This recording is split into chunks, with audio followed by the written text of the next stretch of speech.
You'd better save your breath while you still have it in. And remember the first rule. Whatever the Lycians can do to you, the mighty Gulag can do much worse. Stop it, Gulag. There's no use fighting among ourselves. This stranger's fate is no better than ours.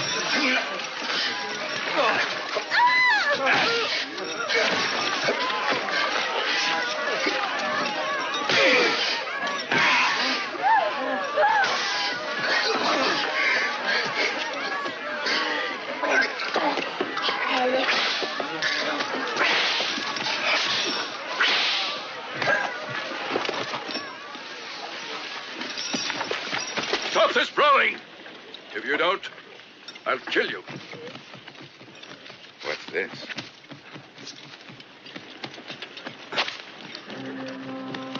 Where you landed. You won't have any use for it. And it'll buy me a few cups of wine, so I can drink your health. Caesar's ambassador. Continue the march! Continue the march! On your way! Get on there!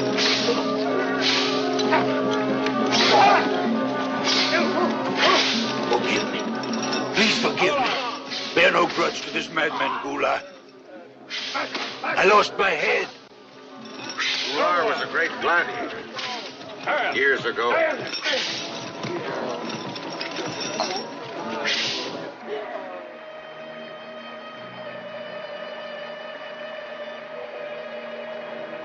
I won't tell anyone. But I know I haven't made a mistake. I first saw that amulet lying on the breast of a newborn babe. The mother who carried him was called Verinia, and she was the wife of Spartacus. The baby was almost choking under the weight of that amulet. How can a Roman centurion be the son of a slave? I don't know. Quiet!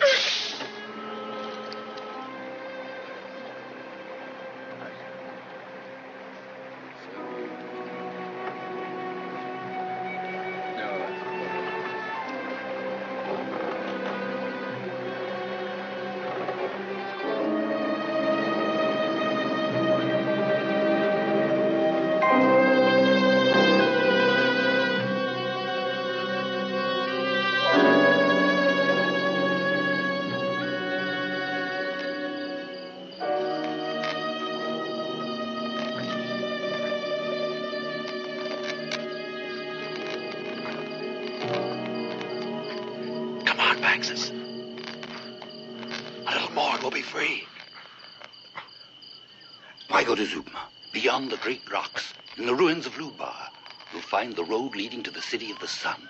Others, master, await you. If you wish, I can take you to the tomb of your father. What are you talking about? The sun has addled your brain. Don't play innocent with me. I know what your name is. 20 years I've been waiting to shout your name in battle.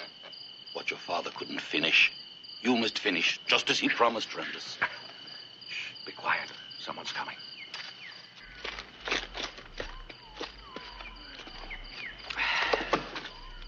Where's that girl? There she is.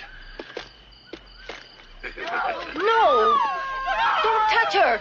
Leave her alone! Let me go! Let me go! No! No! No!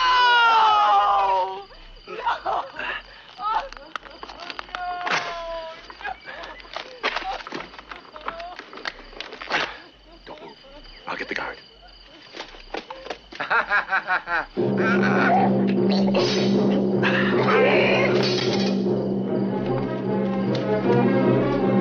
If the gods help us, I promise that no one will ever beat your hide again.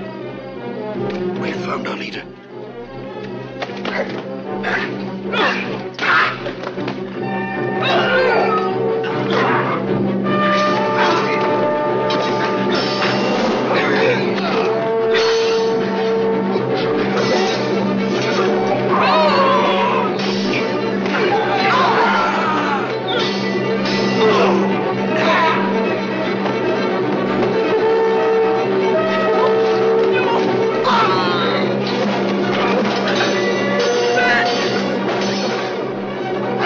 Roman centurion, and now I'll prove it.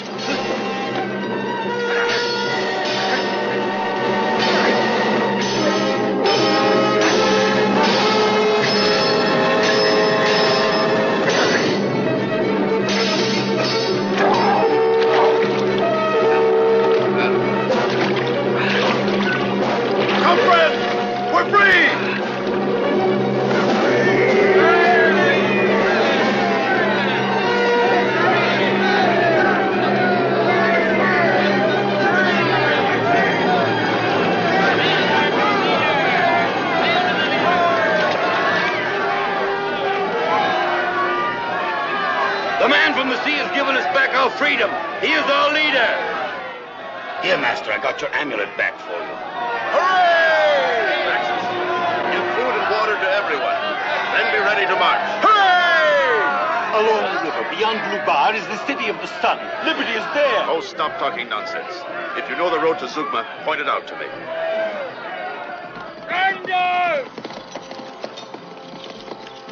So this is where you've been hiding, eh? I see that even in the desert you found a way to fight. The gods be praised. Neptune spared you your life and me the trouble of mourning you.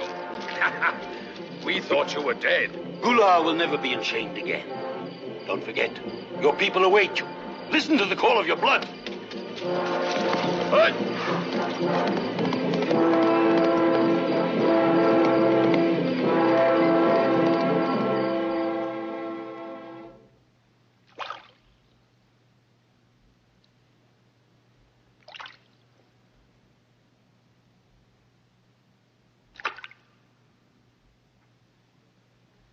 You were very fortunate not to meet any moraine or sharks. When they find meat, they leave only the skeleton.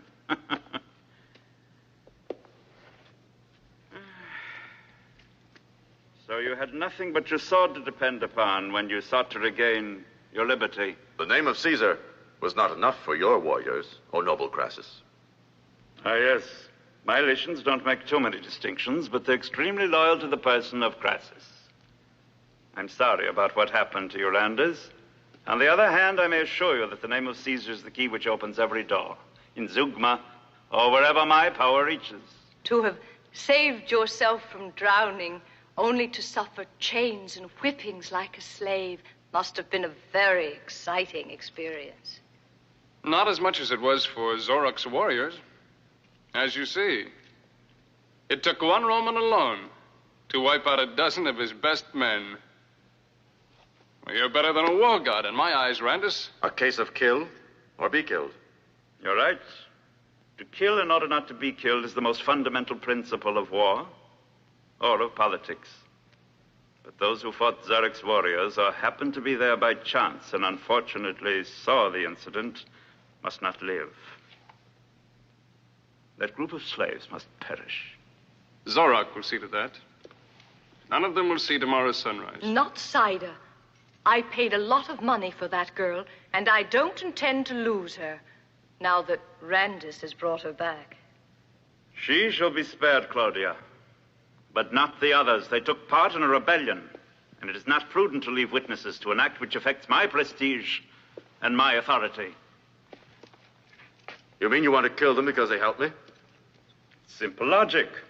They helped the rebel and didn't help the Roman. Let us stop with these melancholy topics, friends. Let us entertain our guest, or it will be said that Crassus' magnificence fell short in his own palace. Claudia's right. We shall do everything in our power to make your stay here as pleasant as possible. And we shall speak later of the new atmosphere created by Caesar in Egypt. We're neighbors just as we were when we lived on the banks of the Tiber. Ramone, take care of our guest. Acquaint him with the palace. Come, Claudia. Come, Randus.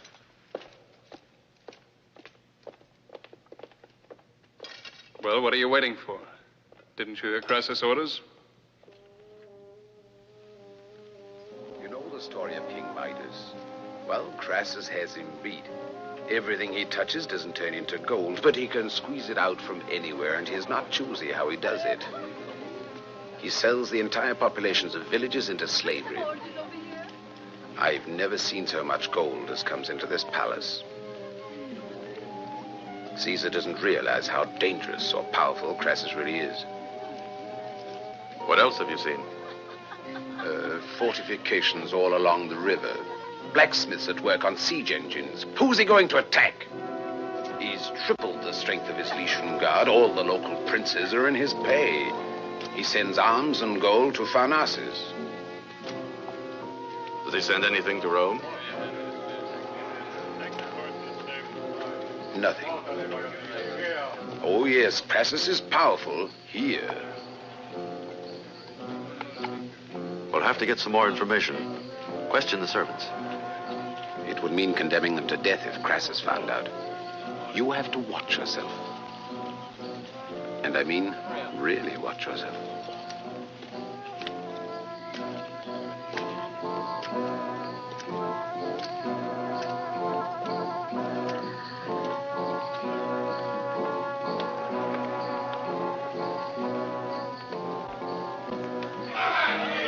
Don't, you'll end up on a cross or up to your neck in water like those. And then when the tide comes in around dawn, you'll hear their screams ringing through the palace. It's horrible. Either Crassus sleeps heavily or he likes the sound. During the march in the desert, I heard of a strange city. It's called the City of the Sun. Dreams. Drowning men clutching at straws. Everyone talks of a hidden city where those who escape find shelter, but I wouldn't bet my money that such a place exists. We must find out. If it does, those people could be of help to us. To serve Caesar, any course is justified.